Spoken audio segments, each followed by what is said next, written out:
Welcome back to the ThreeSadFans podcast. We definitely are in the right category and did not take our shirts off, and you can't prove otherwise. So Nope. This is definitely not a take two. This is definitely not a take two. Everything is one take around here.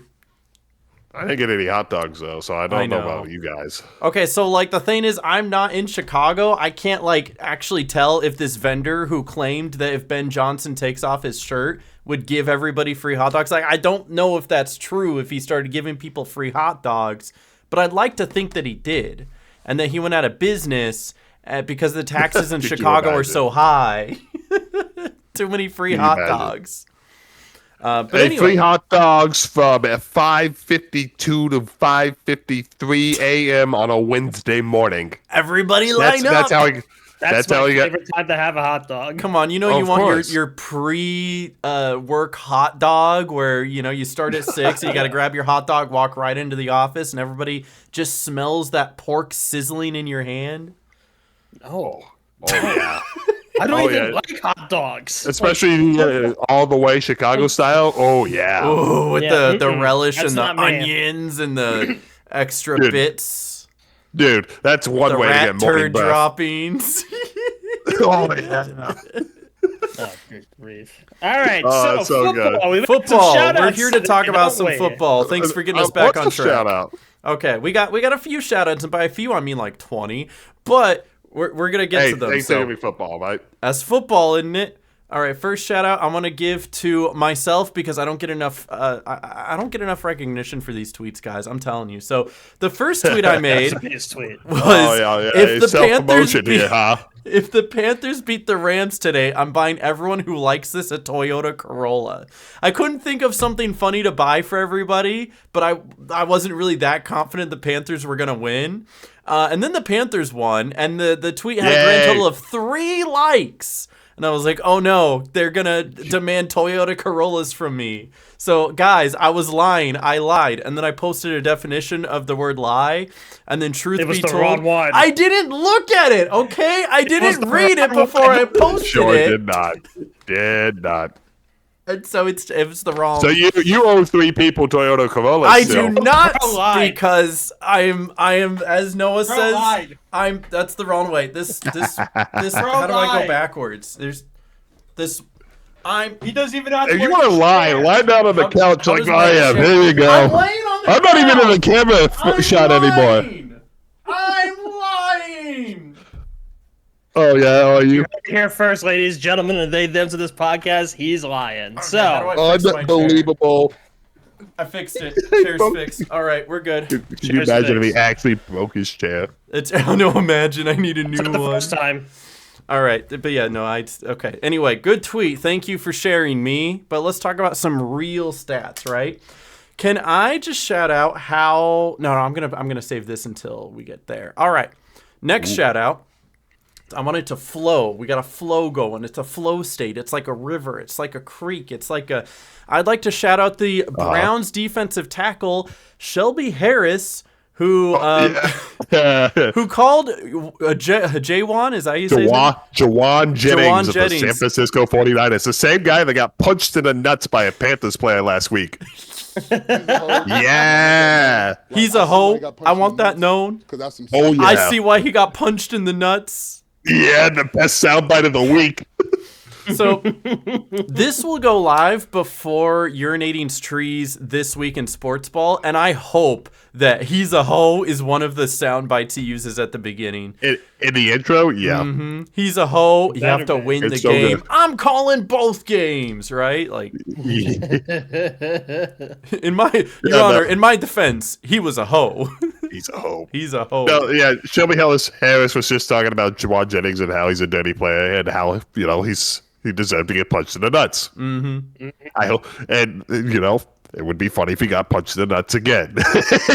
Hey, if somebody punches him in the nuts again, I'm just saying. It's like if the Cardinals play the Niners again, like, or something like that, and the Cardinals season is over, just someone on the Cardinals defense, come on, just check him one time, just for the fun.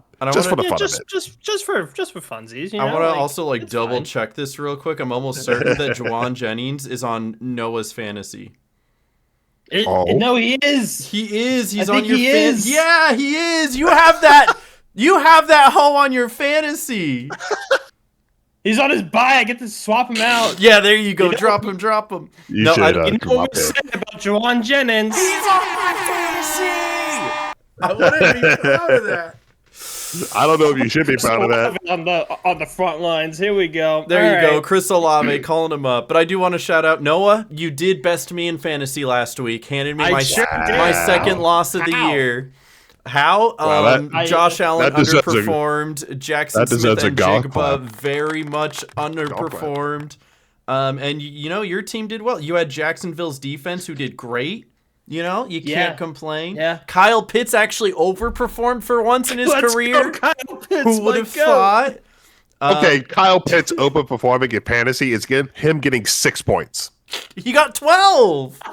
Wow. I know, he right? double overperformed. He really did. He double overperformed. It was great. It was fantastic. I loved it. Every second of it. It was great. So congratulations to Noah. We got more shout outs though. More shout outs. So I'd like to shout out Adam Thielen, who is asked to be released from the Vikings because they are that bad. Well, Yep. okay, to be fair, he got traded back to Minnesota earlier this year because the Vikings thought they needed another receiver because Addison was hurt, I think. Thielen goes, and in, I think, 13 games, he only caught 8 balls. So he's like, hey, I want to finish out my last season, trying to go get a ring. And, the Vikings like him enough. It's like, okay, yeah, sure, you can be released. Well, he got picked up by the Steelers today, so he's not winning a Super Bowl. Wow. He got picked up by the Steelers. Yep. Yeah, I don't think he's winning a Super Bowl with the I Steelers. think the most ironic part is if he stayed with the Panthers, out of all the teams he's been with this year, the Panthers would be the closest one to going to the Super Bowl right now. Yeah, I don't know if... I don't know if they That's a will, tough one to think. but like That's a tough one to think if how the Panthers would have done with Adam Thielen, right? Because Yeah, our receiving core is actually kind of shaped out kind of nicely right now. you have like what, 2 rookie receivers? So we've got Xavier Leggett, second year, and Tenemo McMillan is a first year, and Jalen Coca is also a second year. So those are our top 3 guys. And we do Basically have rookies. and we have an older white guy receiver on the team, Hunter Renfro. He's been a healthy scratch the last several weeks. Like, I know he hasn't even playing. played. He hasn't needed to. Yeah, so Hunter Renfro is our Adam Thielen this year, so it's just like, And you always have to have an Adam Thielen on your team. That's just the rule. Yeah. I don't make the rules. know. That's how it is. Every person has to have an Adam Thielen as their friend, It's like, yeah. I want Adam Thielen as my friend. He seems like a cool guy. Oh yeah. probably is. I have no idea. Anyway. Yo, but speaking of the Vikings and how they are definitely not going to the Super Bowl this year, I would like to point out a very fun stat. So, if we look at J.J. McCarthy's QBR week 12 when he played the Green Bay Packers, he had a QBR of 34.2, right? Oh, he did, yeah. 34.2. And then Max good. Brosmer, starting last week, Because McCarthy's out. because McCarthy's out against the Seahawks, had about a 1.5 less at 32.8 QBR. Yeah. Does anyone know? Isn't it, I was gonna say, does anyone know what the QBR would be if every single play you hiked the ball and threw it straight into the ground? yeah, I saw this. Noah, do you know? Why are you putting the pressure on me? Because I know the answer. Just tell me, is it higher or lower than those numbers? It's lower. It's not not. lower. It's not It's not. lower. It's higher. 39.6. Both of these gentlemen would have had a better day if they hiked the ball and threw the ball straight into the spiked it. ground. Yep. Oh, Every no. single play. Yep. That is awful. Oh. That That's a is bit- terrible. That is the that's state of the Minnesota Vikings. If you can't Oh, pass that good benchmark, that's a bit of a yikes. It's I mean, a- did you see the one interception Bosma had? Yep, that was my next shout out. Oh my Yeah, goodness, okay, what a yeah. shout out this was. Literally 4th and 1. They should have just kicked the field goal because this was a They momentum were only swing, down right? 3 at the time. It was 0-3. It was almost halftime. They were still kind of in it. He's about to get sacked. He's got him by the arm, and instead of just going down, he flips the ball to nobody, and it just right into a guy's hand. and runs it back 80 yards the other way for a touchdown. I promise you, is going to be played again and again and again for years to come. You know those compilations of like worst plays in football history? It's making every single one of those, bar none. So, and what sucks for Brosma is he's not going to get a lot of opportunities to play in the NFL, and this is what he's probably going to be best known for, unless something drastic happens. I mean, not everybody can be. Oh, who am I thinking of? Sam Darnold, where where you start off horrible and have terrible plays, but then you actually turn it around. That doesn't get to happen for everybody, right? Like Deshaun Kaiser will always be known as the 0-16 Browns quarterback. That's just who he is. Yeah. Mm-hmm. So, unfortunately, Max Brosmer, that's just what's happened. And it's not like they set him up for success either. Seattle is one of the best defenses in the league right now, and they just threw him out there to the wolves. Like, poor guy. The Vikings are missing a couple starting offensive linemen, too. So, it is what it is. Unfortunate for the Vikings, but... let's move into our next slew of shout-outs, which are all clumped together because every single one of them has to do with the Carolina Panthers. Yeah. Let's go Panthers! Let's go Panthers! Let's go Panthers! All right, but the first one, I love this one. It's the Bryce haters clocking out while the Bryce believers are clocking in. Okay, to be fair, last week the haters that were clocked in. The shift was over, so some of the believers had to come in. Mm-hmm. And it's funny because it pairs nicely with the next image that I have because it really does go this way where they're constantly clocking in and clocking out. They are the most roller coaster team in the NFL. 0-2 start, 30-0 blowout game, then blown out by New England, Miami comeback win, blown out by Buffalo, win at Lambeau, lay an egg against New Orleans, beat Atlanta in overtime, primetime stinker in San Francisco, and then an absolute Rams shootout that they pull out the win. Yeah, put the graph up. We're going through the graph. We got the graph again. Here's the graph. Bryce is that guy. He's the guy right now. We were on the other side last week. We were on the left side. And 2 weeks ago. 2 weeks ago, it was on the left side. Was on the left side. Yeah. Now we are now in spring. And then when he laid an egg against the Niners, he was up top. And now he's on the right. And now I can't wait in 2 weeks when the Panthers play the Saints again. That it's going to go to the bottom, and we're going to lose to the Saints again. It's just going to happen. But it is ironic that they did beat the Rams because it goes into my another shout out. This is the second time in the month of November that the Carolina Panthers beat the number 1 seed in the NFC. They did it twice. Oopsies. And we also lost to the Saints. And then you lose to the Saints. What's going on? Yeah, this team is so inconsistent. It's crazy. The Carolina Panthers are the personified theme of the NFL this week, when no one knows what's going on, and it really is based on what's going on that week. Oh my God, can we talk about just real quick? I know we're gonna get into this. How it was a complete upset on Thanksgiving, just like all three. We'll get there, but all 3 games, the unfavored team won. All 3 of them. They sure did. That is so crazy. Like, come on. Anyway. Okay, but let me take 3 seconds and try to convince you why the Carolina Panthers are going to the Super Bowl this year. All right, and it's 3. Bam! This screenshot right here. All right, what happened in 2003, the first time they went to the Super Bowl? Ohio State was the national champions with the Panthers losing record the year before. Panthers open the next season against Jacksonville. J-Lo files for divorce, and the Panthers make the Super Bowl. Then, in 2014 to 2015, Ohio State, national champions. Panthers come off a losing record, open the season at Jacksonville. J-Lo files for divorce against her second husband, and Panthers make the Super Bowl again. They lose both times, and we're not going to talk about that. And what's going on in 2024 to 2025? Ohio State, national champions. Panthers coming off a losing record, opening their year against the Jacksonville Jaguars. J-Lo files for divorce again. Are they making the Super Bowl, guys? Just to lose it? Yes. No. To lose it again? Just to lose it? You want me to have Heartbreak in the Super Bowl, Aaron? Is that what you want? Somebody has to. You want me to be the truest sad fan? Bro, somebody has to. I can't wait for my Panthers Steelers Super Bowl. It's gonna be fantastic. Yeah, it's fantastic. I don't want to play Aaron Rodgers. I don't want Aaron Rodgers in another Super Bowl. Not now. I think the most. But if he goes to another one, he might retire finally. He's gonna retire regardless. He's done. No one's gonna sign him after this. He's been so bad this year.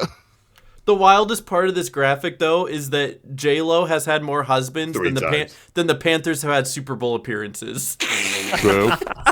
That is so true. What's the over/under on J-Lo's 4th divorce, guys? What are we thinking? Soon. Yeah, soon TM. Over/under 5.5 years, guys. Oh, definitely under. Definitely under. Definitely under. Under 5.5 years. All right. Well, the first one was what, 9 years. The next one was 10 years. So I mean, yeah, but it's 11 years. 11 years. 10 years. These go quick once you get to 3, 4, 5 marriages. Yeah, once you turn 50, you start speed running them. Right? You don't have time to figure it out. You gotta settle down quick. Okay, but if that doesn't convince you, what I absolutely loved, and it's even as not technically a Panthers fan, this gave me chills just hearing the keep pounding going on in what's the AT&T Stadium? Oh, sorry, not no, AT&T. It's Bank of America. Bank of America Stadium. I knew it was a bank. AT&T is Dallas. You're right. Yep. You're right. But hearing them say keep pounding, keep pounding. That has got to be something not heard in that stadium in years. Yeah. Always said Sam Darnold was our quarterback. But come on, it's been tough the last couple of years. There's been no reason for anyone to show up. True. And now they have, and it all comes down to, or all thanks to this team that's finally putting things together. You've got a coach that's figuring out the play calling, a defense that's stepping up, and then for once, this is probably the most consistent that Bryce Young has ever been. Well, don't worry, he'll lay an egg against the Saints again. This is just how we are. But I mean, I love this graphic too. One of our final shout outs here is Bryce Young every Sunday morning. He wakes up and he's got to make a decision. Is he going Tom Brady mode or JJ McCarthy mode? There is no in between. No, none. He is not the definition of mediocre. He is the definition of either end of the spectrum. It depends on the coin toss, seriously. Yeah, if they win the coin toss, he's like, oh, yeah, I'm feeling good. 4 touchdowns today. Didn't the Panthers win the coin toss this past week? They did. They have only lost one game when they didn't win the coin toss, and that was against the Niners. That's incredible. Mm-hmm. Oops. I think that is so funny. So shout out Bryce Young. Maybe he is that guy, as we saw from the previous graphic. Or maybe he's not. I don't know. But literally everybody had the Panthers counted out. You could see the the predictions. All 10 of them chose the LA Rams, and the Panthers are sitting there well, first of all, through God, all things are possible. So jot that down. Jot that down. And you know what? They did end up winning. So it truly is an any given Sunday type of league out there, and you love to. It sure is. And that's why they're going to lose against the Saints. So bet accordingly, absolutely, guys. Absolutely, they're going to lose to the Saints. We're going to get swept by the Saints. It's written in the stars. But then you're going to sweep the Buccaneers. So yeah, and somehow win the NFC South and then get a playoff, and then lose to whoever the 5th seed is. The Seahawks coming into Carolina for the ultimate revenge game. Come on, it would be poetic. We'll see when we get there. But let's get into specific games. And we had 2 of our teams play on Thanksgiving. We did. The very first one was the Green Bay Packers, and I'm gonna relay this shout out into the Green Bay game because before the game started at 8 a.m. StatMuse tweets out Jared Goff on Thanksgiving: 2 touchdowns, no interceptions. 2 touchdowns, no interceptions. 2 touchdowns, no interceptions. 2 touchdowns, no interceptions. Be sure to bet accordingly. And do you know what Jared Goff's stat line on Thanksgiving was? 2 touchdowns, no interceptions. It sure was 2 touchdowns and no interceptions. It is phenomenal how eerily consistent Jared Goff is on Thanksgiving. It's what the Lions of the waxing gibbous moon. Actually, so for this Thanksgiving, it was the Lions have actually won every single time in this moon phase, or they were like 5-1 or something. So it's actually a phenomenon that the Packers won. But hey, let's talk about this game real quick. The Green Bay Packers head into Detroit to try to take down the Lions. And what a game that was on Thanksgiving. I got to watch that live on stream with a lot of my viewers. Jordan Love balled out. 4 touchdown passes, 4 of them.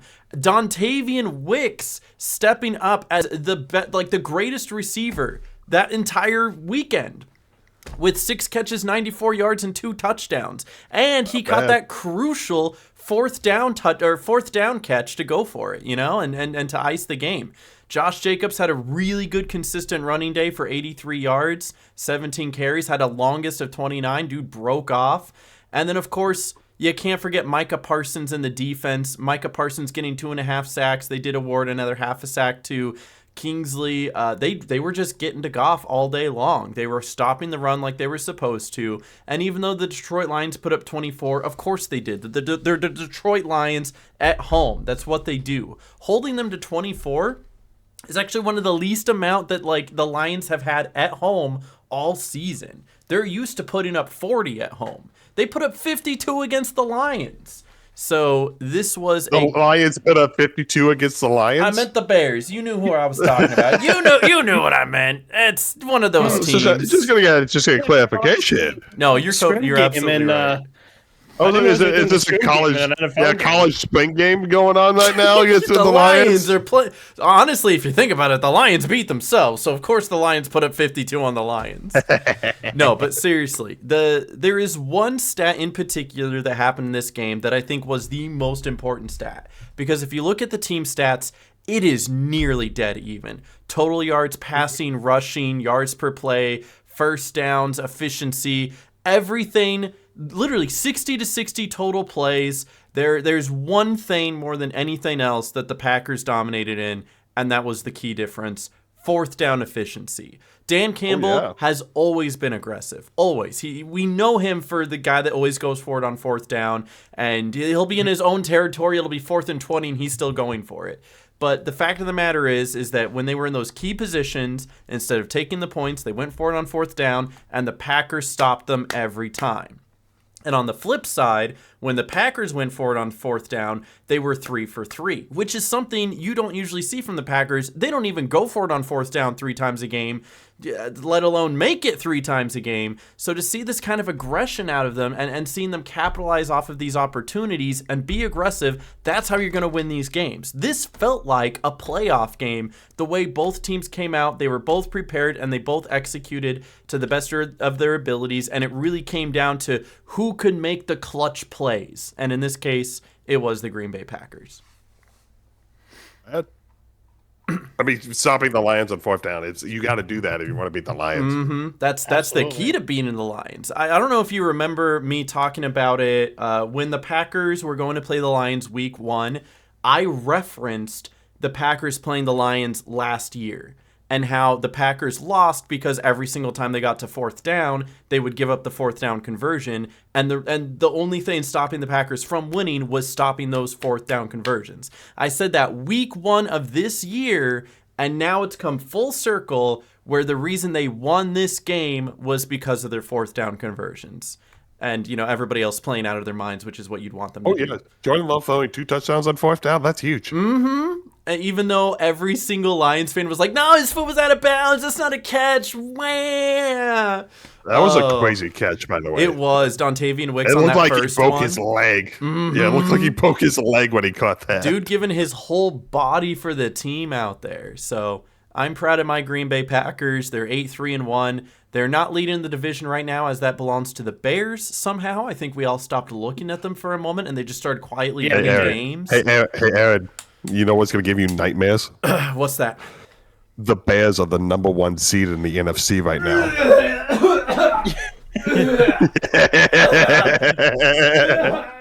The Chicago Bears are number 1. Golden Bears are number 1 in the NFC. The number 1 seed in the NFC. That is crazy. they might win it all. Aaron. No! You take that back! It might be past Halloween, but we're going to start the nightmares. No! Did you throw your headset at that? My headset fell off, yeah. That's really funny. I'll tell you what, though. Now. The way that the Green Bay Packers played on Thursday, and the way that the Chicago Bears played on Friday, both played well, but I think the Packers played better. The passing game for the Bears was not all that impressive. Their rush game was great, but the Packers 240 rushing yards for the Bears. Two different guys go over 100 for sure. But 120. The Detroit Lions are also known for their run game, and the Packers shut that down. So if they can figure that out for the Lions, I'm sure they could figure it out for the Bears. Plus, it being in Lambeau, I do not have too much worry for this upcoming week. Especially since Caleb Williams, he's good, but he is still mid, right? He was, one touchdown for one interception against the Eagles? Something like that. What have we said? Caleb Williams' ceiling's very high, but his floor is also extremely low. He has one of the widest ceilings to floors. Skills. He seriously does. Widest gaps in his skill. Yeah, it's crazy. It's crazy how that works. Caleb Williams, 17 to 36, a touchdown, one interception, 154 yards. Yeah, it's not the most impressive stat line. I mean, it's not like the Packers did all that much better against the Eagles, but at least they didn't turn the ball over. They just couldn't get anything going. I think they did fumble once, but Jordan Love has been really good about protecting the football and not throwing interceptions. Again, 4 for 0, that's pretty darn good. And Jared Goff played a very consistently well game, so I think Jared Goff is a better quarterback than Caleb Williams. So if the Packers can shut him down, I think they'll be just fine against Caleb Williams. Also, the David Montgomery 0 for 1 stat is so funny. It's so funny. The trick play tried to throw a touchdown pass and it just fell short. Oops. Anyway, that's all I have to say about the Packers. I was just really excited for this game. I was like, I had my doubts. I did choose the Lions going into it. I think we all did on last week's picks. But we did, yeah. Yeah, I didn't get any of my Thanksgiving Day. No, I got them all wrong. No. Neither. But I'm glad that the Packers pulled it out. But speaking of getting our Thanksgiving Day picks wrong, Noah, you want to tell us what happened to the Baltimore Ravens? Yeah, Noah, what happened? Oh, no, Joe Burrow and Jamar Chase happened. That's how I'll say. But no, really, the Ravens, I will admit, they have played extremely sloppy the last few weeks. And even though they were winning, their play calls have been sloppy. They're just like in general, just the Ravens as a team just has been extremely sloppy. Yeah, Lamar Jackson has been like no touchdowns to 3 interceptions in the past 2 weeks. Not even rushing. He hasn't gotten any rushing touchdowns, no passing touchdowns. All their touchdowns have come from Derrick Henry or the Mark Andrews rushing, right? Or Mark Andrews, yes. Mark Andrews actually catching the ball. Anyway, so it finally caught up to them with this Bengals game last Thursday. Now, as some of you probably have realized from watching this podcast series, I don't stay up late. This game was a Thursday night game on NBC. I only watched the first half. You made it you made it through to halftime. That's more than usual. Usually I go to bed at the end of the first quarter, but now I for this one I went to bed once halftime started. But the Ravens were just extremely sloppy. The final score was 32-14. The Ravens did not hold the lead at all at any point. Maybe if they got it like a drive they did. Past that. They did. The Ravens at the very beginning it was 7-3. 7-3. And then they never had the lead again. So yeah, it just was not very good. Just to read off some stats from the Ravens. Lamar Jackson was 17-32 for 17-32 for 246 yards with 1 interception and 3 sacks. He doesn't usually get sacked either. Like what's going on? He usually doesn't get sacked against the Bengals. Somehow, the Bengals defense really showed up on this pass. 5 turnovers, Noah. 5 turnovers. No, it's crazy. 3 of them were fumbles, I think, and I was just. Like, oh my god! Like, what are the Ravens doing? Derrick Henry was 10 carries for 60 yards, 1 touchdown. Keaton Mitchell was 2 carries for 19 yards and a touchdown.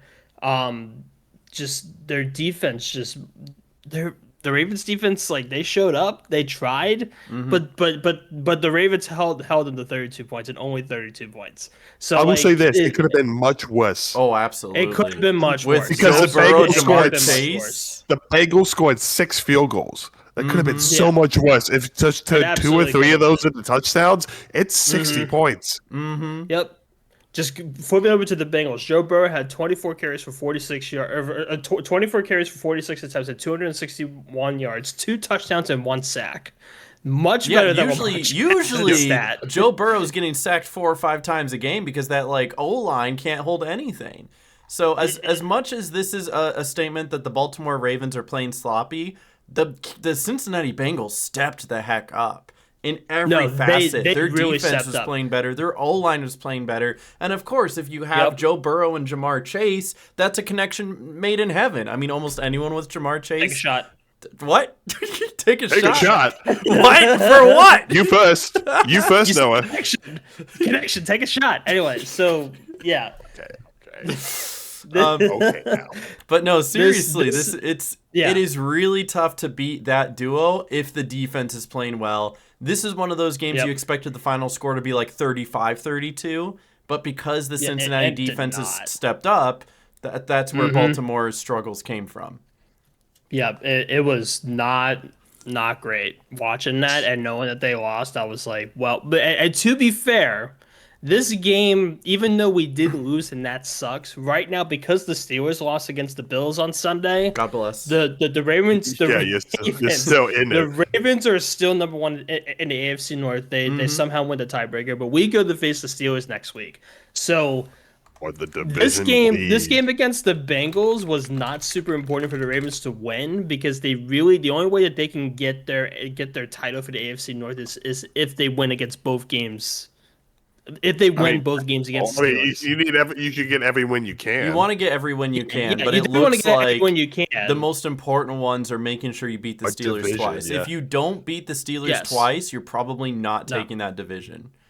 No, because the Ravens do have a tough schedule, and the Steelers have a tough schedule. Mm-hmm. Yeah.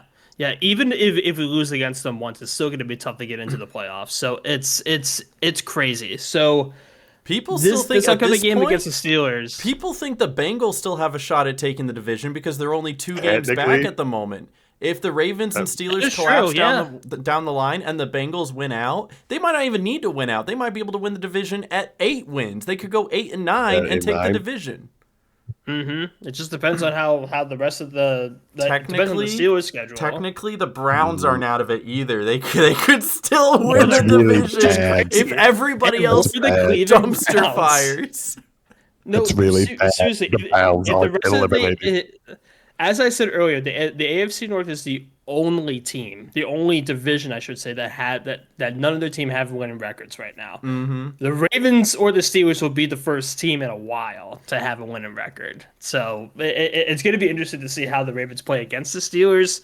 This is the second year in a row that we're not playing the Steelers until much later in the season, which NFL, come on, give us a Steelers game week 2. Just give us that, They want all the exciting games down the stretch, though. The ones that they think will matter. They do that on purpose. They're like, okay, well... I know, but the games in the very beginning of the season against the Steelers have always been cinema for me. Cinema, just like always, So, it's... Yeah, we'll see how they go. It's just great knowing that we're finally having AFC North and an NFC North games next week, but we'll get to that. Oh yeah. But yeah, we will see how they play. Oh, is it your turn? Oh, we know Tom is about to explode. Is it my turn? Please, by all means, guys, just save your breath. We all knew the Panthers were going to win. Of course, right? Save your breath. Good segment. Let's get to power rankings. Let's go. Okay. All right, for real. As everyone predicted, the Carolina Panthers beat the Los Angeles Rams. Don't know how that happened, but we're talking about it. So, Panthers win the coin toss. That should have been our first indicator that maybe we're gonna win. The thing is, they lost the coin toss last week, so therefore people are like, we no longer trust the coin. True. And then they win this week, and they're like, why did we ever doubt you, coin? Sorry, its powers waned for a week. We're back on schedule now. All right, let's see. Bryce Young, 15 of 20, 206 yards, 3 touchdowns, no interceptions, and a passer rating of 147.1. That is near close to perfect. That is almost as perfect as it gets. I think the perfect quarterback rating is 153.8 or something like that. Or 158.3. But yeah, no, that is close. It's so and these were long touchdown passes too, of 33, 35, and 43 yards. Okay, to be fair, the 35-yarder was a screen to Chuba Hubbard, and he ran it in. If it counts for Shedeur Sanders, it counts for Bryce Young, okay? Yeah, but the 33 and 43 yarders were big boy NFL throws on 4th down. Both of those were on 4th down, and he nailed it. Yeah, Bryce believers, clock in. I was saying this during the game. I was all like, he was literally studying the Jordan Love playbook because 2 of Jordan Love's touchdowns also came on 4th down. Both quarterbacks had 2 touchdowns on 4th down this week. That's wild. Carolina rushing as a team, they rushed 40 times. Wow. Yeah, no, you want to see that more. Crazy. You do. That's insane. Yeah. 164 yards combined. Rico Dowdle had 18 carries for 58 yards. And Chuba Hubbard. Rico Dowdle. No, take hero Chuba Hubbard this week. Chuba Hubbard actually did really good. 17 carries, 83 yards. Mm-hmm. And it's not like Rico Dowdle did bad, but like they utilized both backs so well. But this is a game that Chuba Hubbard has not had all season because he dealt with injury at the beginning of the season, and he's had to work his way back into it. And this is his first game where we see why he was running back 1 for the Panthers before he got hurt and Rico just went off. So the other 5 carries were Bryce Young scrambles. So. It's okay. But the Bryce Young scrambles went forward instead of backwards this time. Oh, there was there was one play where he did a rollout like he was about to throw it, then he realized, oh, there's no one in front of me. I'm gonna run the ball 45 yards. You can just do that. Ooh, he's like, wait, did you guys know you could do this? Did you know that? I didn't know that. Not until now. That's crazy. Who knows? But of course, the Panthers' offense wasn't going to win the game itself because the Rams' offense is very good. They can move the ball at will, it seems. So if the Panthers were going to win, it had to be a shootout, and it did. Defense, it felt like they couldn't stop anything. It was like they were a wet paper towel for most of the game. But what the defense did that won in the game is they had big opportunistic plays. Turnovers, which kept points off the board. Matthew Stafford threw 2 interceptions, and he lost a fumble in this game. One of them was a pick 6. It was a pick 6. The second interception was a pick 6, and the first interception bounced off Derek Brown's helmet and landed in, and it was picked off in the end zone. So the Panthers took away points in the end zone. Points. They didn't score off of the interception. I think they went 3 and out and kicked the ball back. Oh yeah, but it stopped the points, and that's what matters. Yeah, it stopped the points. And they did that again with the strip sack at the end of the game. Derek Brown strips Matthew Stafford as he's trying to get out of the pocket. DJ Watt picks up the ball, and he ran it all the way back to midfield. And that's essentially what won them the game, because it's like the Rams were getting ready to kick a field goal to tie, if not score a touchdown to take the lead. Touchdown, yeah. Oh, they were absolutely going to score a touchdown that drive. If it wasn't for that fumble. Side note on that return, the Panthers got flagged for unsportsmanlike conduct on that. Turns out head coach Dave Canales walked into the white area on the sideline during the play and collided with the side judge. Which you're not supposed to stand in the white area because that's where the side judges run, so they can actually officiate the play. So that's why they showed up when they came back from commercial. It was like, oh, they're at the 30. Wait, why are they at the 30? They get to midfield. Whatever. And so that's crazy. And so it all worked out for the Panthers, and everything was great. I mean, the keep pounding chant, that was cool to hear. And Bryce Young on that final drive on the 3rd down play makes a dot to Jalen Coker, who had his best game of the season. Jalen Coca, excuse me, I got to get this stat. He had 4 receptions, 74 yards, and a touchdown. And one of that touchdown was on a 4th down as he dragged his defender into the end zone. Oh, it was so good. I will leave you with one interesting stat I found. Fun fact: the Panthers came into this game as a 10-point underdog. That's just the second time that this has happened this season for the Panthers, and they are 2-0 in those games. The other one was against? Probably the Packers, I think. It was the Green Bay Packers. It was. They were 13-point underdogs against the Packers. True. The rest of the NFL as 10-point underdogs are 0-14. Yeah, Panthers love to be the underdogs. I hope they're never favored in another game for the rest of the year. I hope they're never favored again. We saw how that happened in the one game against the Saints where they were favored. It went bad. So I hope that we go into New Orleans as the underdogs. Please and thanks. I do want to talk about Matthew Stafford real quick. He went 18 of 28, 243 yards, 2 touchdowns, 2 interceptions. After his first touchdown to Davante Adams, I think it was the first drive of the game or something like that, he broke a record for most consecutive touchdown passes without throwing an interception at 28. He broke Tom Brady's record. And then immediately threw in a pick six. And then the next drive, he threw an interception. And then the next drive, he threw another interception. And then he threw a pick six. So, shout out Michael Jackson for the pick six. You know what they say about Davante Adams? He is! Dude, I'm just saying, shout out Davante He was on my team Adams. for those pick six. Davante Adams isn't even like the number one receiver on the Rams, but he literally has the most receiving touchdowns in the NFL this year, and he always gets them on the 1 yard line. It's like Kyrene Williams is all like, the 1 yard line is this is a great time for a rushing touchdown, am I right? And Matthew Stafford and Davante Adams are like, ha! You thought, Davante, slant route. Seriously.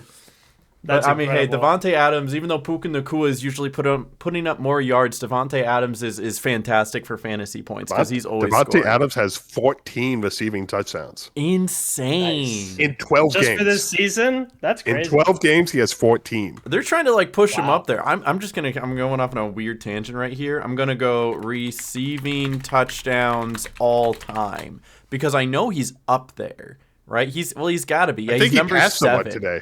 I think he passed someone. I don't know if he's at 117 all time right now, but he's 4 behind Larry Fitzgerald. So he definitely could do it. He definitely could get that. There's no way he's passing Jerry Rice at 197 though. Not right now, dude. No, I don't know how many more years Davante Adams plays. Here's the list right here. Not many. Not many. That's what I'm saying. Davante Adams is 100. Most. He is still 80 behind Jerry Rice. 80. That is a lot. Just what?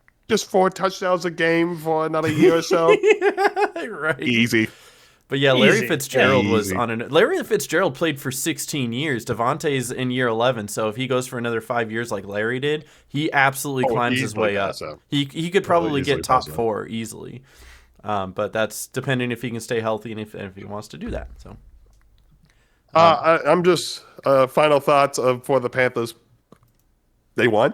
Yay! Yeah, they won, and they finally get the bye week. Yay! Finally. A week of stress-free football for you. Week 14 bye. Love that for us. You literally have the latest bye. Week? That is the latest bye. Yeah. The Packers had the earliest bye. The Panthers had the latest bye. In tradition, since they're not going to play, I'm going to pick the bye week to beat the Panthers. As it usually does. You are correct. As is tradition, and so we can keep it going. So that way the Panthers are actually going to win the bye week if I pick against them. There you go. There you go. There you go. You got it? So you want to do it? Perfect. All right. And before we get to our power rankings, I want to do maybe not like a game, but I want to pose a question to you guys. With the NFC being such a tight race right now, the number 1 team in the NFC is the Bears at 9-3, but the number 7 seed has 8 wins, right? There is such a close discrepancy between all of these teams. Yeah, the right Niners now, are number 8. The Niners are 7 now. Oh, Niners are 7 at 9. 9. So literally, like they all have it's 8 or 9 wins in that whole top 7 right there, except for the Bucs. But that's just because it's a divisional thing. Yep. So. With that being said, nixing whatever happens in the NFC South, unless either the Panthers or the Bucs go on some sort of crazy win streak to end out the year, who do you think ends up as the number 1 seed in the North at the end of the year? Because the Bears being number NFC 1 right now, the NFC North, they play the Packers on Sunday. If the Bears lose, they drop from 1 to 7. They drop that far with 1 loss. Because that's how tight the NFC is right now. So we got the Rams, Seahawks, both at 9-3. The 49ers are 9-4. Packers are 8-3-1. Bears are 9-3. Lions are trying to stay in there at 7-5, and then the Eagles are 8-4. Those are your contenders for the number 1 seed as of right now. Again, unless something crazy happens with the NFC South. Just pick one team that you think will end up being the number 1 seed at the end of the year. Just for NFC. I'm gonna go Eagles. You think the Eagles? And I'm going to tell you why. They have of the 5 remaining games, they got Vegas and the Commanders twice. So those are 3 winning streaks. 3 easy wins. And the other 2 are the Chargers and Buffalo, which those teams are. They could split on that. They could win one, lose one. Mm-hmm. Yeah, they've lost. They've lost 2 straight, but they should be the key word here. Beat the Vegas Raiders and the Commanders twice. They should. You never know, though. The key word is should. I mean, we all thought the Eagles were going to win against the Bears, but look at how that panned out. The Eagles are on a 2-loss streak. You never know. The Bears are on a 5-win streak. Yep. Even though the Bears are currently number 1, I don't think I've seen anyone say the Bears. But before I go with my answer, Noah, what do you think? What do you think? What do you think? I mean, honestly, just I'm looking at the current in the hunt and in the bubble stats right now. I have to agree with Tom on this one. I really think the Eagles have a chance to beat. Yeah, the Eagles could be number 1 seed.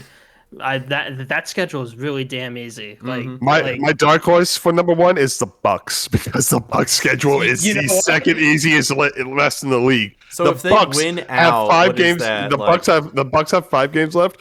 New Orleans, Atlanta, Carolina, Dolphins, Carolina. That's so easy. Carolina would actually probably the toughest test for them left. Yeah, most likely, absolutely. So if they win out, that's 5 more games. They could end 12-5, and that could be good enough for number 1 if everyone else kind of collapses around them. Because we still have potentials for people to make it there with 4 losses or even 3 losses if nobody else loses out, right? The Rams could win out. Bears could win out. True. I don't think the Bears can win out. Excuse me. They play the Packers twice, Tom. No. I believe maybe the Bears could. Maybe they lose one. I don't know about that.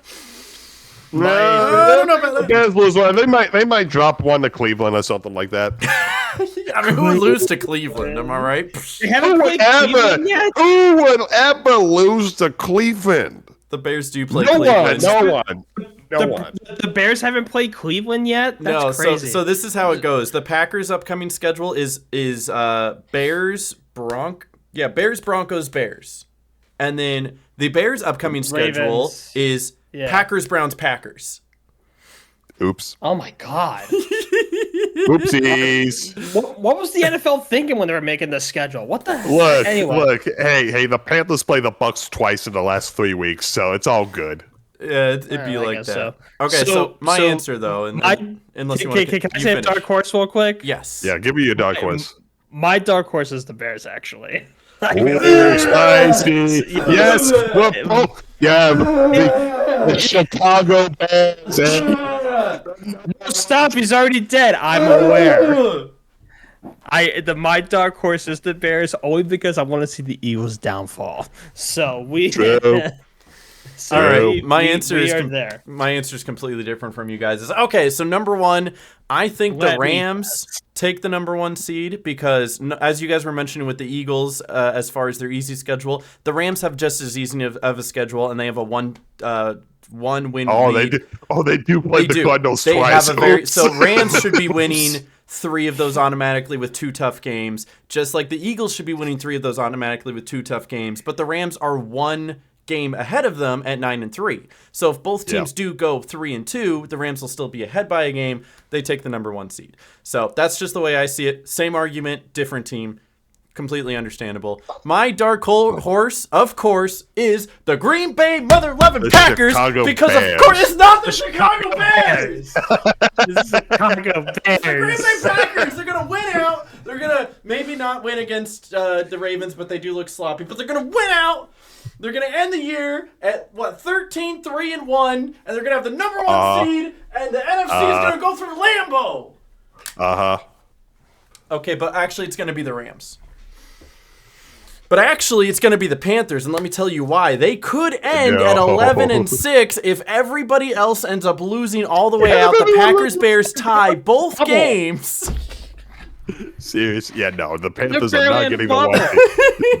If the Panthers win the NFC South, they will be the 4th seed. That is what's going to happen. Mm-hmm. Oh, absolutely. The winner of the NFC South will be the 4th seed. That's just guaranteed at this point. Yeah, that's maybe not guaranteed, but it's basically going. Like it doesn't feel that way because the Bucks are 7-5 and the Eagles are 8-4, which is literally a 1-game difference.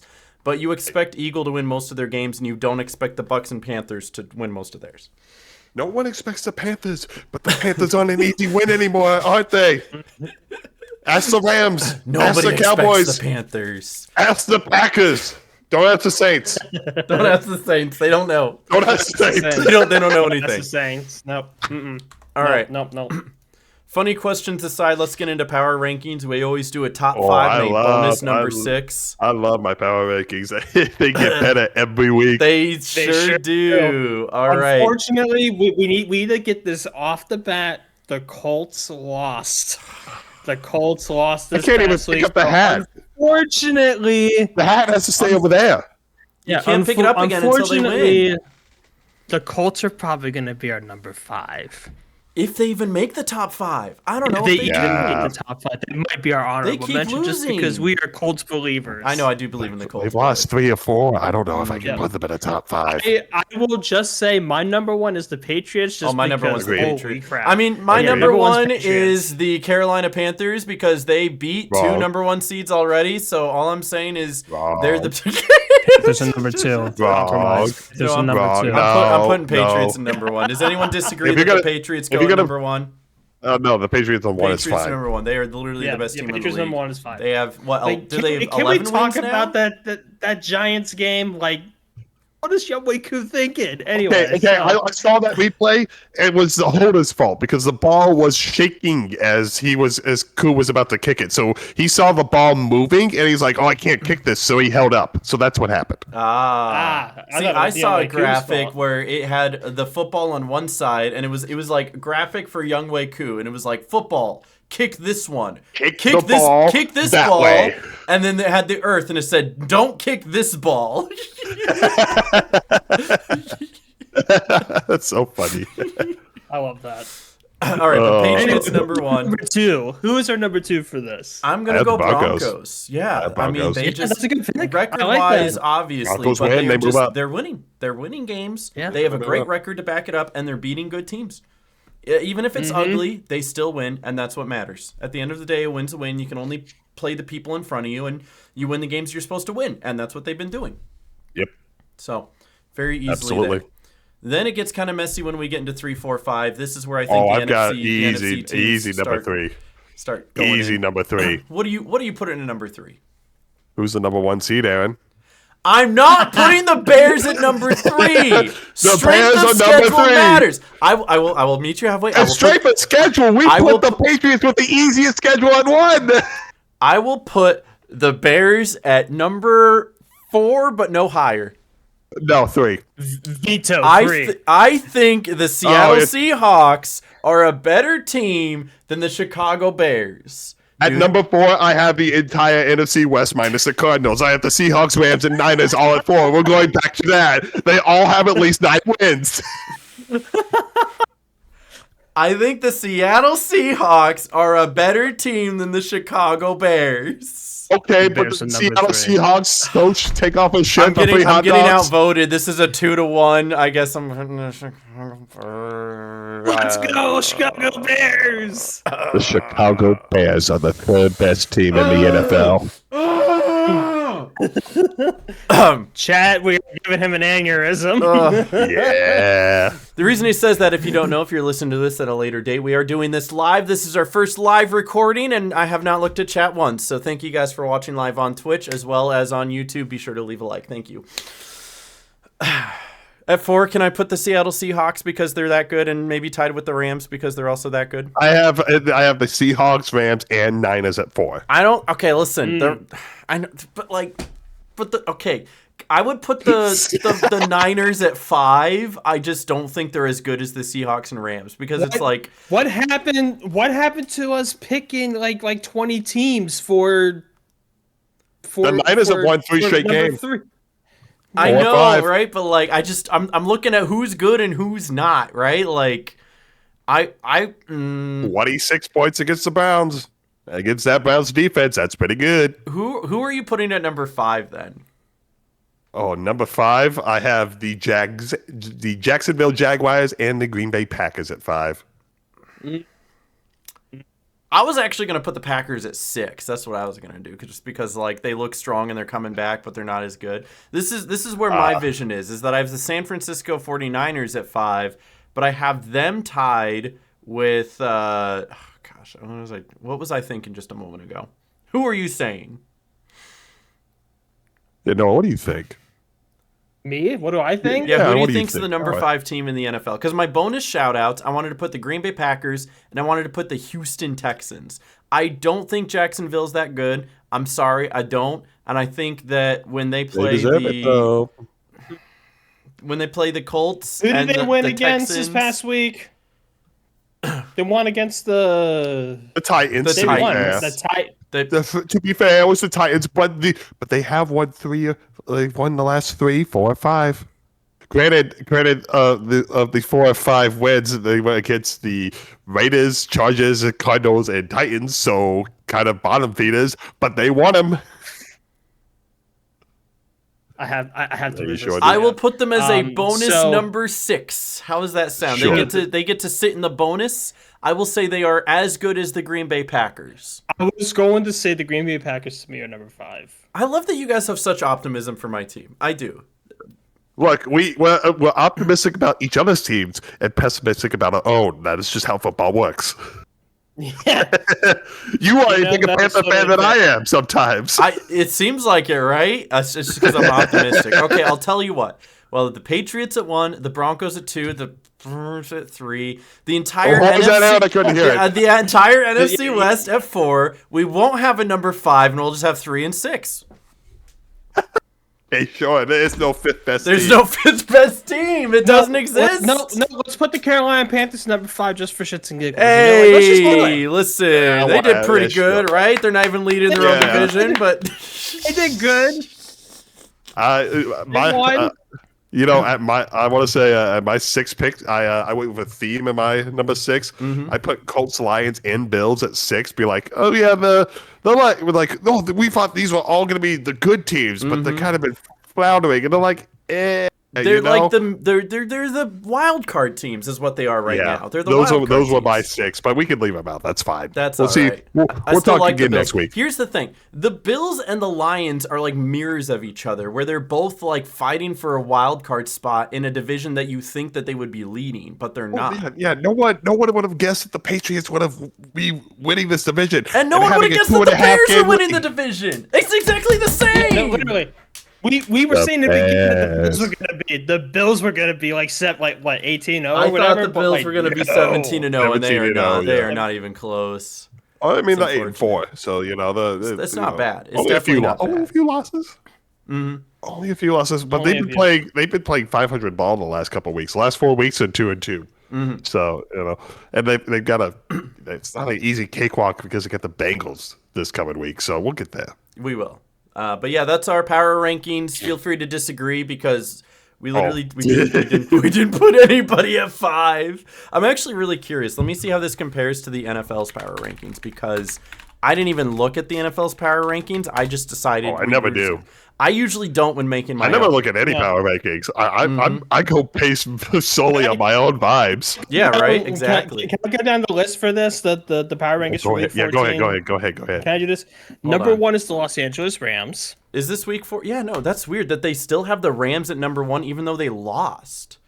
Yeah, I checked the manual. It turns out Super Bowl contenders are allowed to lose close late season games on the road. Huh? I think that's too high. Not to the Panthers. Number 2 is the Seattle Seahawks. The disrespect to the Patriots is wild. And the Broncos. No, that's insane. Mm-hmm. Number 3 is the Denver Broncos. Mm-hmm. Sure. Okay, that's okay. Number 4 is the New England Patriots. It's still disrespectful to have too them low. The Patriots should be much higher than that. They're the only 11-win team in the whole NFL right now. Exactly. So the Packers are number 5. That's me, Gary. That's me. It's you. Too high. Needs to be below the Bears. No. And the Bears are number 6. Mm-hmm. Flip-flop those. I will just say the last one, the Colts are number 7, and we can leave it at that. It's interesting that they have the Colts that high as well. Interested in knowing their position in the thing, because I can find them real quick. I do think, and I'll say this. I know that I was like iffy about where I wanted to put the Jaguars. They definitely disrespected the Jaguars, putting them all the way down at number 12, putting them below. Panthers are number 18. That seems about right. Yeah, the Panthers.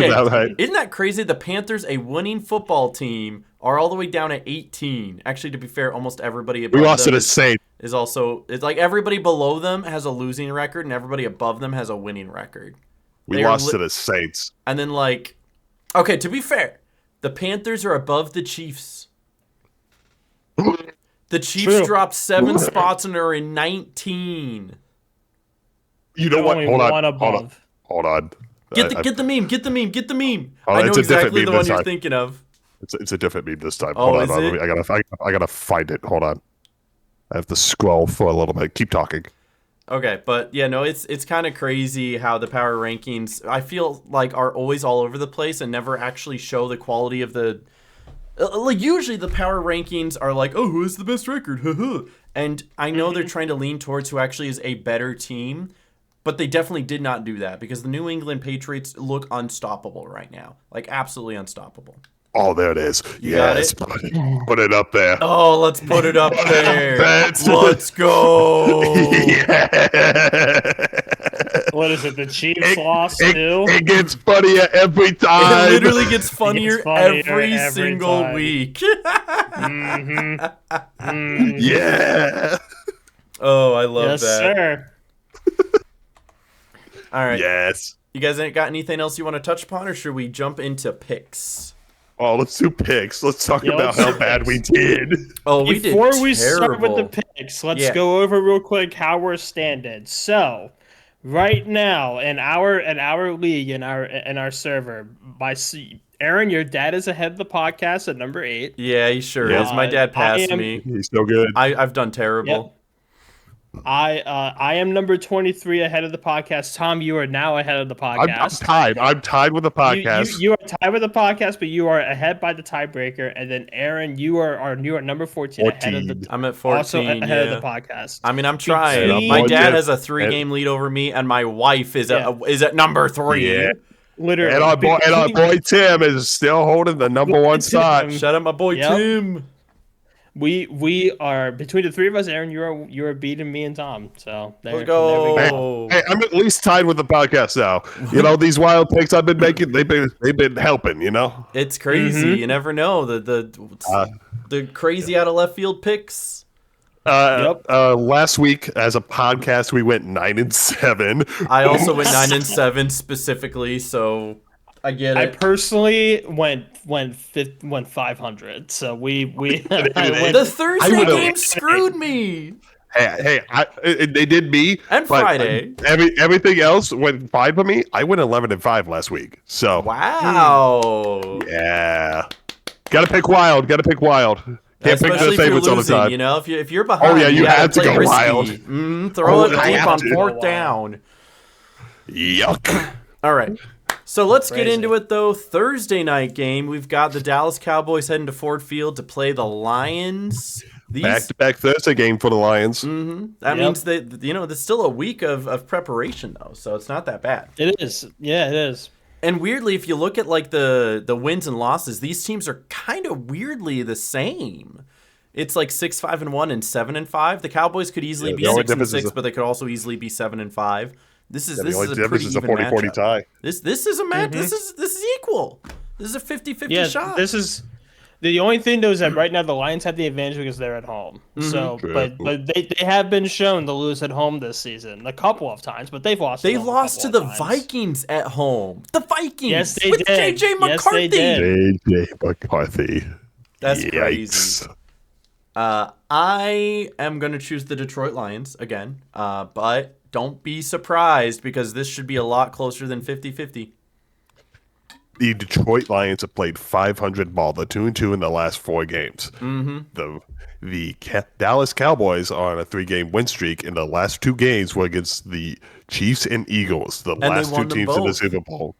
I'm picking the Dallas Cowboys. Ooh, we're pretty split on this. Noah, who do you got?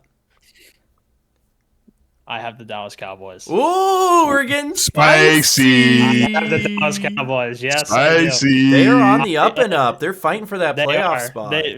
They're on that 3-win streak, as Tom said. They beat the 2 teams that were in the Super Bowl last year. I think the Cowboys will defeat the Lions. I hit you with this fun fact when we were watching games on Sunday. But there's only 2 teams so far in the whole NFL that have beaten both Super Bowl teams or the 2 Super Bowl teams from last year. The Dallas Cowboys is one of them, and do you know who the other is? I do not. Only one other team in the NFL has beaten both the Chiefs and the Eagles this year. Oh, I'm thinking. I know the Jaguars beat. I know the Jaguars. Packers haven't played the Chiefs. Think in interdivisional. This team is in one of the 2 divisions. Okay. And they are a top 5 team. Okay, if it's not the okay, can't be the Giants, can't be the Commanders. Oh, it's probably AFC West then. Is it Broncos? It's the Broncos. The Broncos beat both the Eagles and the Chiefs this year. So keep an eye out. The Broncos are actually pretty strong. But yeah, Dallas Cowboys. All right, let's move on. Yep. Sunday games, early morning, or maybe not early morning, but the first game of the day, we've got the Seattle Seahawks going to Atlanta to take on the Falcons. Who do we got? The Falcons season is just over. The Falcons just did they just win? No, so they lost to the Jets last week, and then the Jets won again, didn't they?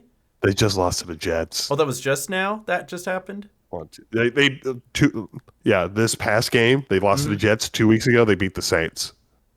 Okay, but they did just lose to the... Anyway, I'm choosing Seattle. They just lost to the Jets. They lost to the Jets. I'm picking Seattle. I'm also picking Seattle. It's over for the Falcons. They might blow it all up at the end of the season. They might. I mean, I think they keep Bijan, but I don't know, like... Do you think Michael Penix is going to stay in Atlanta? He's a rookie quarterback on a rookie deal. You might as well keep him. Might as well develop him. See if either A, he actually starts winning games, or B, you can get some good trade capital out of him. Either that, or you just play him and he leads you to the next guy. Yep, true. Yep, that's how it is. Speaking of the next guy, we've got the Tank Bowl. Oh, God. The Tennessee Titans head to Cleveland to take on the Browns. Like I said, the Browns still have a shot to take the AFC North.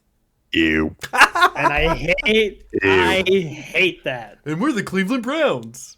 I'm sure solely based on the Browns defense. Am I going to pick the Browns? And I think Myles Garrett's going to get 3 sacks this game. He might get 5. I think if he gets 3, that puts him at 22, and I think that's the sack single season record. Mm-hmm. So he's going to break it. 21 and a half, I think the record is. Crazy. That's crazy. He's going to set it. He's going to make it, and he's so. probably going to do it before the 18th game. Yep. All right, I'm going Cleveland Browns. It's 22 and a half. And we're the Cleveland Browns. We sure are. All right, then we've got another slop fest where the Washington Commanders go into Minnesota to take on the Vikings. Lord help us. Yeah. Glad this Oh. one's not on prime time. So Commanders, I still think are rocking Marcus Mariota. Do we know if the Vikings are still starting Brosmer or whatever his name is? I have no idea. Regardless of who's starting for the Vikings, whoever's starting for the Vikings, I'm picking the Commanders. Yeah, I mean, I also chose the Commanders personally on my personal pick. So, no, I just want to hear your input. Who are you picking? It looks like JJ McCarthy, based off this initial just like research, that he will be starting for the Vikings on Sunday against the Commanders. So they went from like terrible to slightly less terrible. However, they're not gonna do it. I'm picking the Commanders. Let's go 3-0 Commanders. Let's big ups. All right. Then we've got another slop fest, guys. The week just keeps on giving. Slop fest. We got the Miami Dolphins heading to New York, taking on the Jets. Miami. I mean, like, hey, the Jets have won a few games. So is Miami. I think Miami's won 3 straight games. Miami is actually 5-7 now. They started bringing it back. It's like Mike McDaniels was this close to losing his job, and he's like, oh yeah, to win the game, you have to win the game, not lose the game. Adoy. Dolphins have won 3 straight, 4 or 5. Best win was against the Bills. And so and if the Dolphins win, they'll be 6-7. Okay, ending the podcast. Thank you guys for watching. We are opening up applications to replace Noah. As a ThreeSad fan, if you are a fan base or if you're a fan of a terrible fan base, please apply below. Specifically Does not looking need for to be Browns a fans. Ravens. You can be Jets fans. Browns, Jets, Titans, even. There are no Titans fans. What do you mean? There's got to be one. I picked the Dolphins, though. Okay, yeah, Dolphins. It's like how there's no Chargers fans, right? And then, like, any Chargers fan is an industry plant. Oh, that and the Rams. Yeah, true. Any Rams home game is a home game for the away team. Same thing with the Raiders. Yeah, the Raiders don't have any home fans either. All right. Anyway, sorry. Crazy. If you move cities, you don't have fans. True. Yep. Weird. Okay, NFC South matchup. New Orleans Saints go to Tampa Bay, playing the Buccaneers. Anyone got anyone but the Bucs? Save your breath. Save your breath. Save my breath. I will say, this question is about Baker Mayfield. He's going to play. I think he's questionable right now. Nope, actually, he's not even on the injury report. Week. He's actually like. Oh, he'll be fine then. He was less likely to play last week than he is this week, and he played last week. He'll be fine. Yeah, Bucky Irving is already back. Yeah, Baker Mayfield will play. Bucky Irvin's back. Bucks. All right. Next one. This one, I think, is actually a really interesting matchup. The Indianapolis Colts head to Jacksonville and play the Jaguars. Both teams 8-4. Both teams fighting for that AFC South. That's what it is, right? Correct. And the winner of this game takes that spot. Now, the Colts started slipping up and let Jacksonville catch up, and that makes this a really interesting division, especially because Houston is only 1 game behind both of them. Yep. So this is a must-win for both of these teams so that neither of them lose that spot to Houston. What do y'all think first? Noah's all like, "You guys choose first." I just want to hear what you guys say. Just let me. No, I'm feeling out vibes right now. I'm not getting. So Jacksonville. What's your vibes? What's your vibes, Noah? Come on, tell me your vibes. I believe Jacksonville will pull this one out. Spicy. That is spicy. I mean, they are at home. I believe Jacksonville will do it. They are at home. They're both actually 8-4. They are not favored by the money line. No, they're not. But it's close. But they're not. It is close, but they're not favored. But I really think Jacksonville will use the momentum that they have. This is going to be a very serious game for them. I'm picking them to win against the Colts. Jacksonville's defense is super turnover heavy. If they aren't getting turnovers, they're letting points scored. Like that's just who they are. If they get turnovers, they usually win the game. If they don't get turnovers, they don't.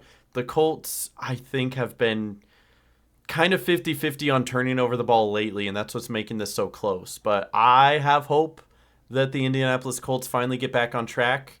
My man, Indiana Jones, needs to get back on track. A broken leg? Does he have a broken leg? He has a broken fibula. Is he still playing on a broken fibula? Yes. Daniel Jones? Yes. What? I did hear something about this. You're right. He's battling a fibula injury that has limited his mobility. Are they still starting him? Get Anthony Richardson out there. What the hell? Like, come on. That just further proves my point that I'm picking the Jacksonville Jaguars. All right, I'm picking the Jacksonville Jaguars too. We're picking the Jacksonville Jaguars. Sorry, I love you, Colts. Also, apparently, this story came out. The Colts made a change at kicker today, and it was not Justin Tucker. I saw the word Tucker, and my heart dropped. I was like, oh no. And it was not Justin Tucker. So Justin Tucker, I think, is now 0 for 2 on tryouts now. I've also been informed that their second string quarterback, because apparently Anthony Richardson is on IR, it's Riley Leonard. It's Riley Leonard. So. Yeah, remember, he broke his face with a elastic band during warm-ups. Yeah. I almost forgot that happened. Yeah, he doesn't. Yeah, his face bone is broken. Anyway, did you? So is he out for the season? No, he's on IR. He can come back. Okay. We already have 2 for the Jaguars, but I want to hear your thoughts, too. Okay, Colts, tough schedule. They've lost 3 or 4. Broken fibula. You have to rely on Jonathan Taylor now, and teams are gonna know that, so they're gonna play for the run. Mm-hmm. This might be the downfall of the Colts. Do we know? I don't know about the Sauce Gardner injury. Either he may be out for a game or 2, or maybe he's still in. I don't know. This is the downfall of the Colts. I don't know if I can ever pick up the hat again, and I'm sad for it. I picked the Jaguars. This is rough, man. I feel bad for them. This is because they started so strong when they were like 7-1. Yeah. What? Now they've lost 3 or 4. Man, that's rough. Anyway, we'll move on. We're moving on. Then, America's Game of the Week. Not really, but we got the good one to watch. We got the Pittsburgh Steelers going into Baltimore to take on the Ravens. Noah, Ravens expert, what do you see? I'm scared. You should be. I am scared. The Ravens might actually be one of the most favored teams this week, aside from like the Buccaneers and what was the other one I saw? The Seahawks. So far, they are the Ravens. They are the Broncos play the Raiders. So that's who you need. At least the ones that we've come across so far. I mean, that's actually that's pretty close though. Still, So, I'm always scared about this game because although the Steelers haven't been super consistent in the last few weeks. Mm-hmm. There's a chance that the Steelers will probably get their act together and beat the Ravens. Maybe. And with the Ravens playing as sloppy as they have been, and they're coming off of a loss. Although I picked the Ravens for this game because this is the Homer Simpson pick. Mm-hmm. Yeah. If the Steelers win, I'm not going to be surprised. Just like last week, I wasn't. I told you last week. You can't be surprised with interdivisional matchups. Like anyone can beat anyone. The Browns could win at any moment. You never know. Yeah, they could. They could become a very good team and win the AFC North. But like, good God. Anyway, yeah, I picked the Ravens for this one. But if we pick the Steelers as a podcast, I'm not going to be upset. I think Lamar needs a get-right game. I don't know if this is it, but he needs one. And this might as well be it. If he can't close out this game at home, then the Ravens might miss the playoffs. That's just the truth of it. This game is super important for the Ravens. They won't even have a chance to get in the playoffs. They're not going to get the number 1 seed at this point. They need to win this to one of the AFC North will be the 4th seed in the playoffs. Mm-hmm. Yeah, exactly. So this is a very important game for the Ravens to even consider doing playoff contention. That I'm hoping that they win, but again, this is a very serious game for them. They need to win this one in order to, get into the playoffs in general. Mm-hmm. So, I'm not making that joke again, by the way. You're welcome. Anyway, so I am gonna go with the Baltimore Ravens personally. So that makes 2 for the Ravens. Aaron Rodgers has a broken left hand, and he's still playing. And he's not winning games. Rudolph in there. Yeah. Here's a headline for you that I did not look into, so take this with an extreme grain of salt. The headline says Aaron Rodgers criticizes wide receivers in loss. So wow, who saw that coming? Who saw that coming? Aaron Rodgers. It's going to be a good week for Aaron Rodgers hate watching. I will pick the Ravens to win a ugly, unconvincing win. Absolutely. 18-16. Let's go. Unfortunately, that's probably going to happen. Yep. All right, but the other game that I'm going to have on my other monitor, well, I'm very excited to watch these, is going to be the Cincinnati Bengals going into Buffalo to take on the Bills. Although it's a 4-8 team going against an 8-4 team, I expect this to be fun. The Bengals offense is back. It sure 6 is. field goals regardless. And the Buffalo Bills are at home in the cold. What's the temperature? They are going to be in Buffalo. It's probably going to snow up there. Yeah, I wonder. Hold on. Can I let me look at Buffalo, New York. Where do I go to search? Weather in Buffalo. According to Google, on Sunday the high will be 27, and it has snow showers.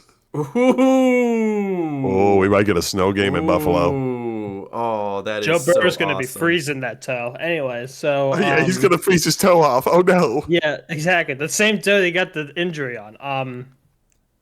Bengals offense is back. One. Bengals offense is back.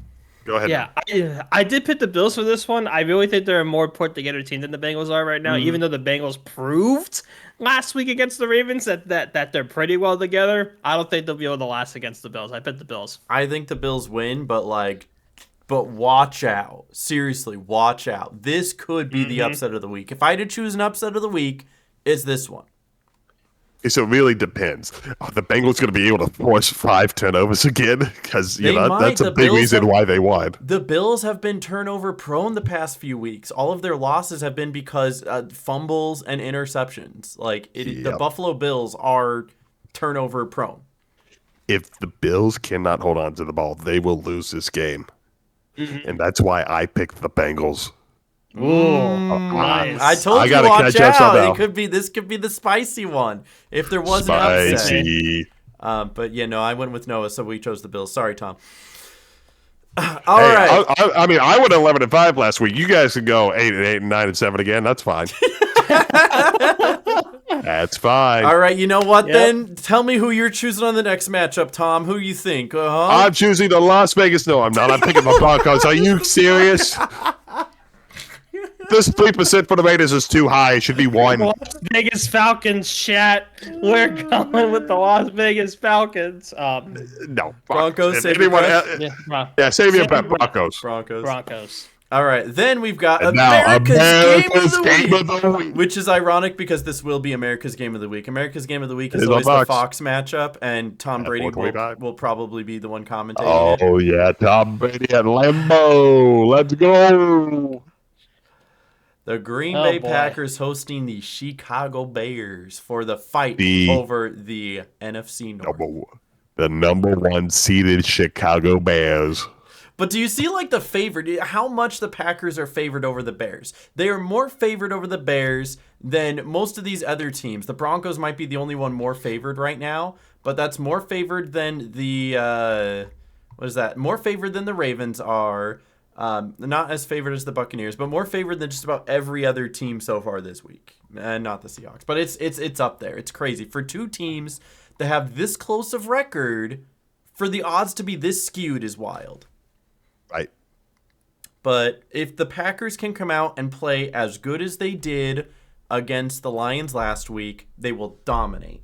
If they come out and play mediocre football, it'll be close, but I still hope that they pull it out. If they come out and pull a stinker like they did against the Browns and the Panthers, then they are going to get embarrassed at home, and the Packers fans will not hear the rest of it for at least 2 weeks until they go into Soldier Field and stomp them, all right? But for me, of course, listen to Homer Simpson pick. I'm going to take the Green Bay Packers. They've just looked more consistently good, and especially as of late on a 3-win streak. I know the Chicago Bears are on a 5-win streak. But let me have this. Micah Parsons. I mean, you can have your pick. That's fine. Mm-hmm. I can have my pick. Don't do it, Tom. Don't do it. Don't do it. I picked the Bears.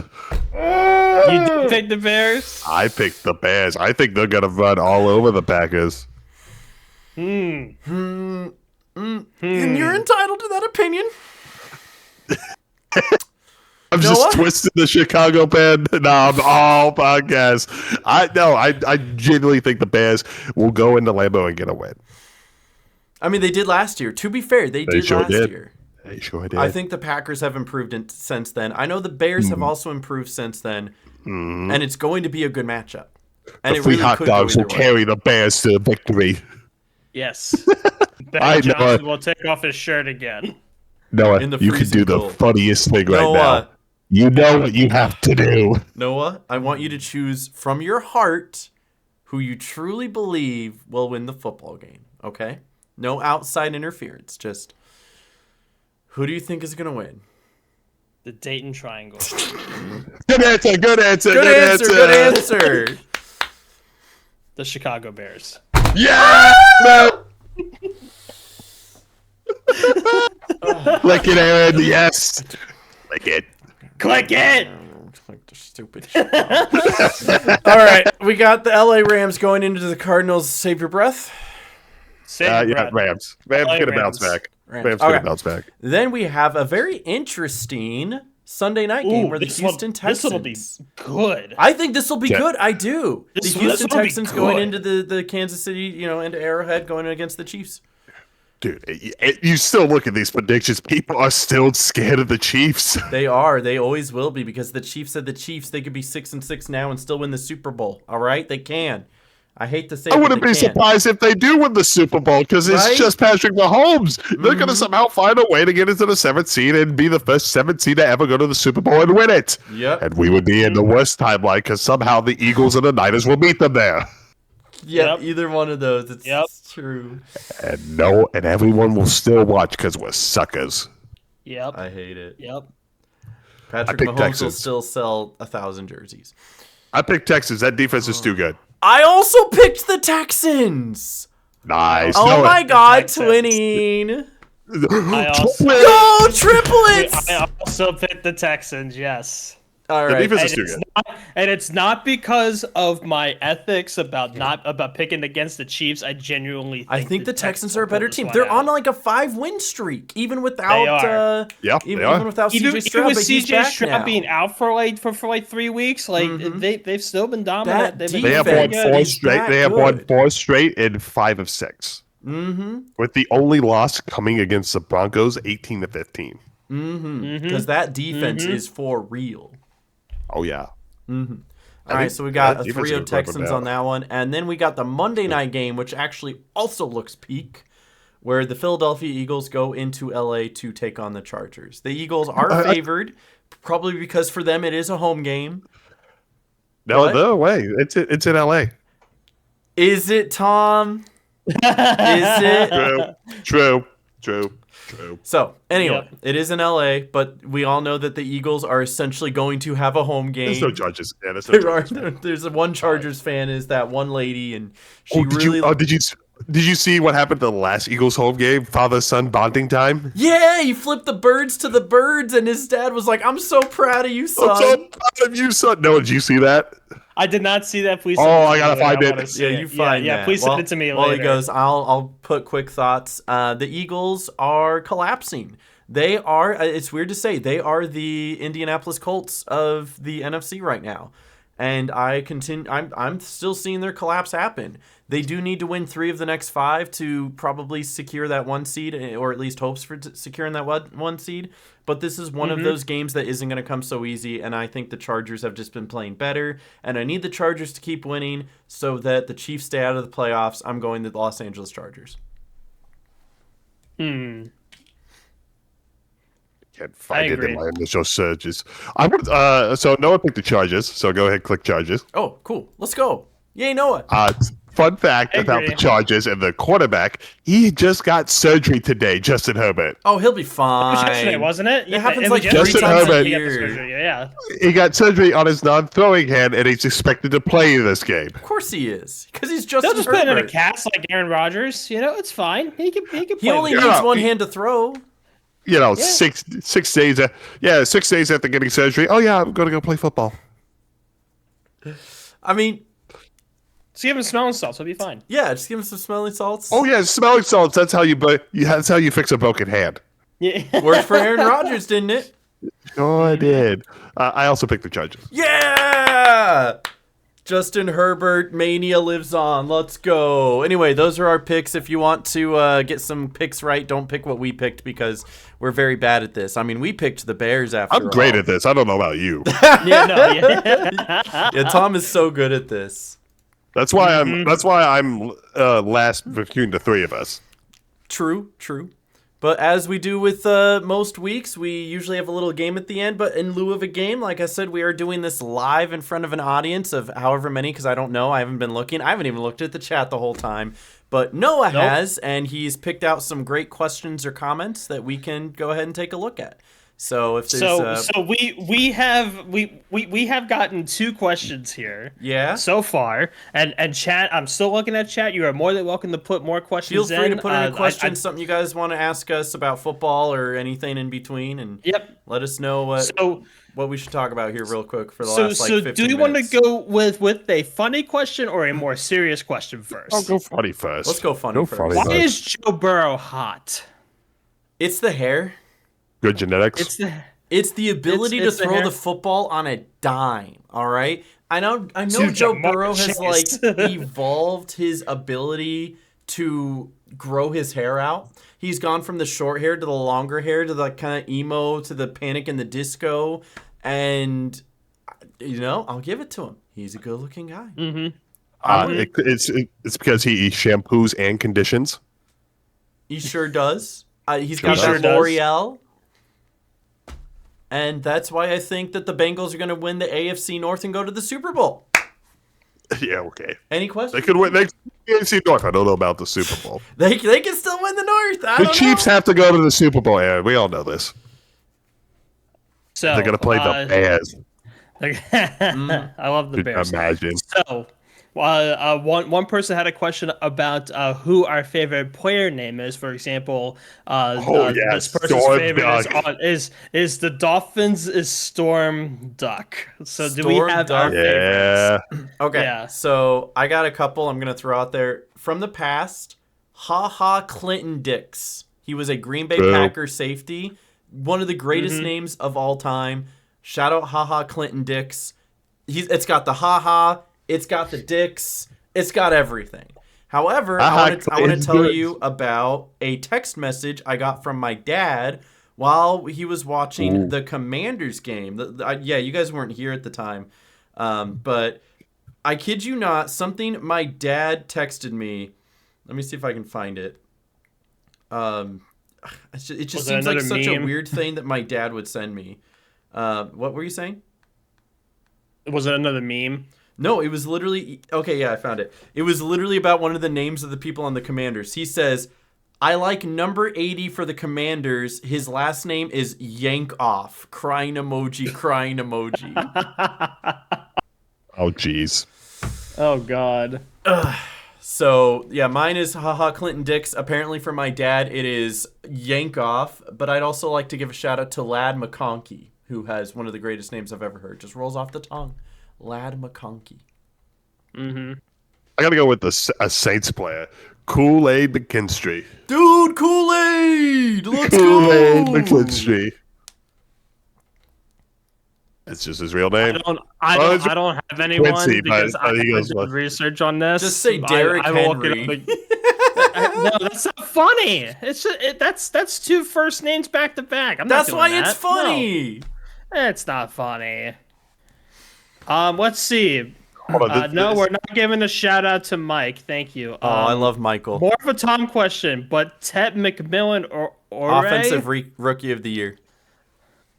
He's the odds-on favorite. I mean, he's. It was Egbukba. Ebekbu. No, it was Emeka Ebekbu. But no, I think McMillan he's pulling ahead. He leads all rookie receivers in yards right now. Mm-hmm. He sure does. There's a good chance. I think he might win it. It's if he finishes the year off solidly, I think we do that. Yeah. Team that is currently outside of a playoff spot, you could see securing a wild card and making a deep playoff run. I don't know about deep playoff run, but I do have a thought for like dark horse playoff contender, right? Mm-hmm. If do you want me to go first, because I do have something to go ahead. guys. Go ahead. Absolutely. So my dark horse right now that I think could make the playoffs is the Dallas Cowboys. All right, 6-5-1. It is, and it's a good one. It's because of the fact that like between the probable outcome is that we're going to get 2 of the North, 3 from the South, and then the winners of the East and 2 from the North, 3 from the West, not the South. I was like, not from the South. And then the There's winners only one of the coming South and the East. That is the most probable outcome. But if the 49ers start to lose and the Cowboys begin to win, then the Cowboys could sneak in to that 7th seed. Or even better, the Cowboys have a chance to overtake the East, and the Eagles will be the ones that end up with that 7th seed. You never know. Mm-hmm. But they are 2 wins behind the Eagles right now. So I mentioned this before when it came to the Packers-Lions game on Thursday. I think the winner of that game ends up winning the North, and then if the Packers win, they get the North, and the Bears will have the wild card seed. If the Lions won, the Lions take the North, and the Packers get the playoff seed. So I still think that the Bears, even though they're the number 1 seed right now, and you guys have them winning next week, I still think the Packers end up taking it. But the Bears, the team that nobody expected to make the playoffs this year, I do think they do sneak into the playoffs at least like the 7 or 6 seed. They definitely can. Yeah. No, I think we might have to eat, especially me. I'm gonna have to probably eat the biggest slice of humble pie if the Bears don't win next week. Aaron's gonna mine the whole thing. I might have to actually buy a pie for next week. I'll buy a pie for you and hold it up to the camera. Yeah. It's like, here's my humble pie. Only if the Bears. It's good though. It's real tasty. You never know. Yeah. But so did you guys wanted to piggyback off of my pick? I would say since we mentioned the NFC, I'll mention something on the AFC. I really think the Bengals, if they keep this streak that they have right now with them winning against the Ravens last week, oh god, they could make at least a wild card. If the Bengals went out at 9-8, the rest of the AFC is so all over the place they could sneak in a 7th seed. But they would have to assume that everyone in the AFC West has they could win the division. They could win the division, right? Like they could do that. Yeah, it's just so funny to me that the Browns also could be in playoff contention. Like for one more week. For one more week. Yeah, it's fine. It's insane. So yeah, I really think the Bengals have a chance on the AFC side. And again, as Aaron said, it just depends on how the rest of the AFC does. Obviously, the Patriots are probably going to be number 1 seed and they're going to remain there. But they could win the AFC North if the Ravens and the Steelers don't do well for the rest of the season. But true. And here's my answer. We're all doomers. The Chiefs outside the playoffs right now will make it and get back to the Super Bowl. We all know what's going to happen. They are not dead until you see the eyes roll back. And until it says officially eliminated, right? Until it says officially eliminated from playoff contention, they aren't dead. They're gonna weasel their way to like a 10-6 or 9-7, and that'll be good enough to get into the playoffs. And that's when the real season starts for the Chiefs. And here's the thing: the actual playoff picture looks like this. We'll have, at least in contention, because I'm about to name 8 teams, and only 7 of them can make it. We got the Patriots and Bills from the AFC East.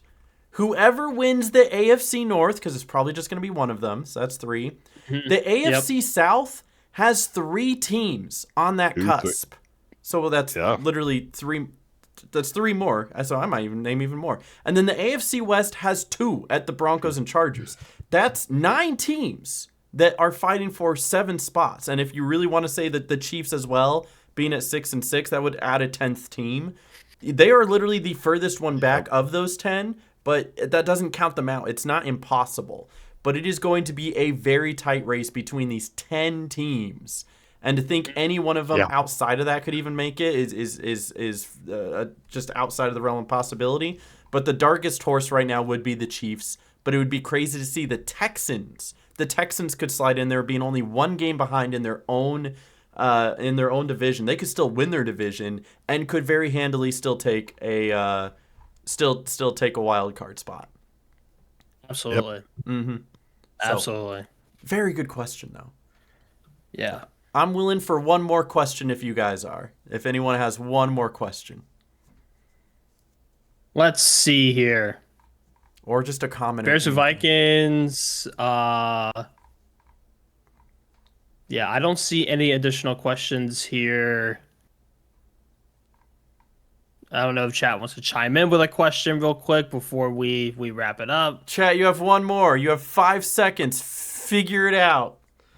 And if not, then if anything, I'll say if you enjoyed the podcast so far, be sure to leave a like. Let us know what your predictions are down in the comments, and subscribe so you can keep track of all the future hijinks. Especially, we are going to have some sort of discourse over the Packers-Bears games. What will you do when the Bears beat the Packers?